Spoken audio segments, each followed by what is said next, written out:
মুরগিকে সারা বছর সুস্থ রাখার জন্য, দ্রুত বড় করার জন্য আমরা অনেক ঔষধই খাইয়ে থাকি। কিন্তু আপনি কি জানেন মুরগিকে সুস্থ রাখতে তেমন কোনো ঔষধের প্রয়োজন হয় না। প্রয়োজন হচ্ছে সঠিক যত্ন আর সঠিক সময় সঠিক খাবার। যেমন মুরগির শরীরে ক্যালসিয়ামের ঘাটতি হলে আমরা ক্যালপ্লেক্স বা ক্যালসিয়াম এই ওষুধগুলো খাইয়ে থাকি। মুরগির হজম শক্তি বৃদ্ধি করার জন্য আমরা এনজাইম এই ওষুধগুলো প্রয়োগ করে থাকি। কিন্তু কোনো ঔষধেরই প্রয়োজন হবে না আপনি যদি জানেন কোন খাবার দিলে আপনার মুরগির কোন প্রয়োজনীয় পুষ্টির ঘাটতি পূরণ হবে, তাহলে আপনার মুরগিকে সারা বছর সুস্থ রাখতে পারবেন। পূর্ণ ভিডিওটা দেখার পর আপনি নিজেই বুঝতে পারবেন আপনার মুরগিকে কখন কি খাবার দেওয়া প্রয়োজন, কি খাবার দিলে আপনার মুরগি সুস্থ থাকবে, ভালো থাকবে। গুরুত্বপূর্ণ ভিডিওটা না টেনে শেষ পর্যন্ত দেখুন, ইনশাল্লাহ উপকৃত হবেন। আমিও আপনাদের হতাশ করব না। শুরু করা যাক মূল ভিডিও। প্রথমে বলা যাক ভুট্টা। ভুট্টাতে আছে প্রচুর পরিমাণে কার্বোহাইড্রেট, যা মুরগির শরীরে শক্তি যোগায়, মুরগিকে সুস্থ রাখতে সাহায্য করে, ডিম পাড়ার জন্য প্রয়োজনীয় ক্যালসিয়াম সরবরাহ করে। একটা মুরগি ডিম পাড়তে হলে ক্যালসিয়াম প্রয়োজন। এই ভুট্টা থেকেই প্রচুর পরিমাণে ক্যালসিয়াম পেয়ে থাকে মুরগি। তাই ডিম পাড়ার মুরগির জন্য ভুট্টাটা খুবই প্রয়োজনীয়। আপনার মুরগি যদি ডিম পাড়া কমিয়ে দেয়, তাহলে আপনি ভুট্টার পরিমাণটা বাড়িয়ে দেবেন, ইনশাল্লাহ আপনার মুরগি ভালো ডিম দেবে। এরপর হচ্ছে গম। গম হচ্ছে সহজে হজম হয় এবং কি মুরগির শরীর গরম রাখতে সাহায্য করে। যখন বৃষ্টি বা ঠান্ডা আবহাওয়া, তখন যদি আপনার মুরগিকে গম খেতে দেন, তাহলে আপনার মুরগির শরীর শীতল থেকে গরম করবে এবং কি আপনার মুরগি সুস্থ থাকবে, আপনার মুরগির হজম শক্তি বৃদ্ধি পাবে। এরপর হচ্ছে চালের কুড়া। আমরা মুরগিকে চালের কুড়া খেতে দেই। কেন খেতে দেই? এতে আছে প্রচুর পরিমাণে প্রোটিন, ফ্যাট ও ভিটামিন বি কমপ্লেক্স সরবরাহ করে।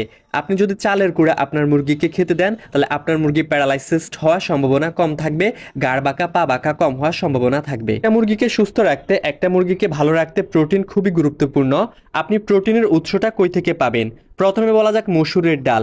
আপনার মুরগিকে যদি মসুরের ডাল সিদ্ধ করে দেন, তাহলে প্রোটিনের পরিমাণ ভালো পাবেন এবং কি মাংসপেশি গঠন করতে সাহায্য করবে, আপনার মুরগি ডিম উৎপাদন করতে সাহায্য করবে। এরপর হচ্ছে ছোলা। ছোলা যদি আপনার মুরগিকে খেতে দেন সিদ্ধ করে, তাহলে আপনার মুরগির হজম শক্তি উন্নত করবে, আপনার মুরগির কোষ্ঠকাঠিন্য রোগ হবে না এবং কি আপনার মুরগি উচ্চ প্রোটিন পাবে। এরপর সয়াবিন সিদ্ধ।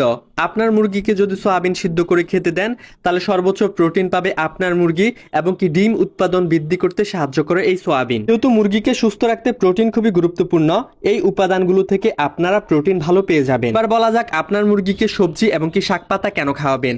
মুরগিকে সুস্থ রাখতে, মুরগির রোগ প্রতিরোধ ক্ষমতা বৃদ্ধি করতে আমরা অনেক ওষুধই প্রয়োগ করি, যেমন রেনাকে, ভিটামিন, মাল্টিভিটামিন। কিন্তু আপনি যদি বুঝে শুনে সবজি এবং কি শাক পাতা আপনার মুরগিকে খেতে পারেন, এই ওষুধগুলোর প্রয়োজন হবে না। প্রথমে বলা যাক পালং শাক। আপনার মুরগিকে পালং শাক খাওয়ালে আপনার মুরগির শরীরে প্রচুর পরিমাণে আয়রন পাবে, ক্যালসিয়াম পাবে ও ভিটামিন কে। মুরগির শরীরের হাড় শক্ত রাখে, মুরগির রক্ত ভালো রাখে। তাই অবশ্যই আপনার মুরগিকে মাঝে মধ্যে পালং শাক কুচি কুচি করে খেতে দেবেন। এরপর হচ্ছে লাল শাক। আপনার মুরগিকে যদি লাল শাক খেতে দেন, তাহলে আপনার মুরগি পাবে প্রচুর পরিমাণে ভিটামিন এ এবং কি অ্যান্টি অক্সিডেন্ট, যা মুরগির রোগ প্রতিরোধ ক্ষমতা বাড়ায়, মুরগিকে সুস্থ রাখতে সাহায্য করে। আর বলা যাক সবজি। আপনি যদি আপনার মুরগিকে লাউ বা কুমড়া কুচি কুচি করে খেতে দেন, তাহলে আপনার মুরগি প্রচুর পরিমাণে ভিটামিন এ পাবে, যা মুরগির চোখের ও ত্বকের স্বাস্থ্য ভালো রাখতে সাহায্য করে।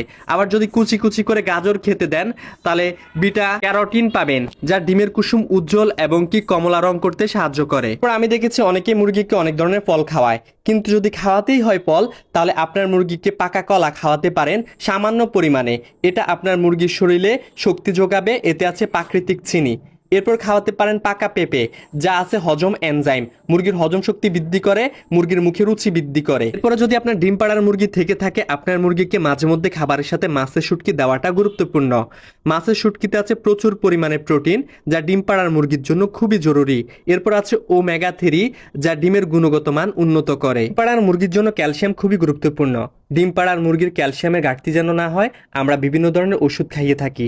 কিন্তু আপনি চাইলে ডিমের খোসা সিদ্ধ করে সেই খোসাকে শুকিয়ে গুঁড়ো গুঁড়ো করে যদি খাবারের সাথে দেন, তাহলে আপনার মুরগির ক্যালসিয়ামের ঘাটতি পূরণ হয়ে যাবে, আপনার ডিমের খোসা শক্ত হবে। এবং কি ঝিনুকের খোসা, আপনি যদি ঝিনুককে ভালোভাবে ধুইয়ে সেটাকে আপনার মুরগিকে চুনা পাথর গুঁড়ো করে দিতে পারেন, এটা দীর্ঘমেয়াদী আপনার মুরগিকে ক্যালসিয়াম দেবে, সরবরাহ করবে। বন্ধুরা, এগুলো হচ্ছে খাবারের তালিকা। আপনার মুরগির কোন সময় কি প্রয়োজন, আপনার মুরগিকে কি দেবেন, অভিভাবক হিসেবে যদি আপনি নাই বুঝতে পারেন তাহলে মুরগি পালন করারই প্রয়োজন নেই। এগুলো অবশ্যই আপনার মুরগিকে বুঝে শুনে প্রয়োগ করতে হবে, তাহলে আপনার মুরগিকে অন্য কোনো ওষুধ খাওয়াতে হবে না, আপনার মুরগি সুস্থ থাকবে। আপনার মুরগিকে সুস্থ রাখার জন্য আরেকটা কাজ করতে পারেন, রসুন কুচি। রসুন কুচি করে মাঝে মধ্যে খাবারের সাথে দিতে পারেন। এটা মুরগির রোগ প্রতিরোধ ক্ষমতা বৃদ্ধি করে, মুরগিকে সুস্থ রাখতে সাহায্য করে। রসুন হচ্ছে একটি প্রাকৃতিক অ্যান্টিবায়োটিক যা মুরগির শরীরে খুব ভালো কাজে আসে। এরপর আদা কুচি করেও দিতে পারেন, যা মুরগির হজমের সহায়ক হিসেবে কাজ করে। মুরগি যেন ঠান্ডা রোগে আক্রান্ত না হয়, ঠান্ডা থেকেই মুরগির সকল রোগের উৎপত্তি। আপনি যদি আদা কুচি করে দেন তাহলে আপনার মুরগি ঠান্ডা রোগে আক্রান্ত হওয়ার সম্ভাবনা কম থাকবে, আপনার মুরগি ভালো থাকবে। বন্ধুরা, মুরগিকে তেমন কোনো ওষুধ খাওয়াতে হয় না। আপনি যদি সঠিক খাবার দিতে পারেন, সঠিক যত্ন নিতে পারেন, আপনার মুরগি পালন ব্যবস্থাপনা যদি সঠিক থাকে, আপনার মুরগি সারা বছর সুস্থ থাকবে ইনশাআল্লাহ। বন্ধুরা, আশা করি আপনারা বুঝতে পেরেছেন কোন বয়সের মুরগিকে কখন কি খাবার দিতে হবে, কোন খাবারটা মুরগির কি কাজে আসে। বুঝে শুনে খাবার দিবেন, ইনশাআল্লাহ ভালো রেজাল্ট পাবেন। এতক্ষণ আপনাদের মাঝে ছিলাম আমি মোহাম্মদ পাহিম হুসাইন। আল্লাহ হাফেজ, আসসালামু আলাইকুম।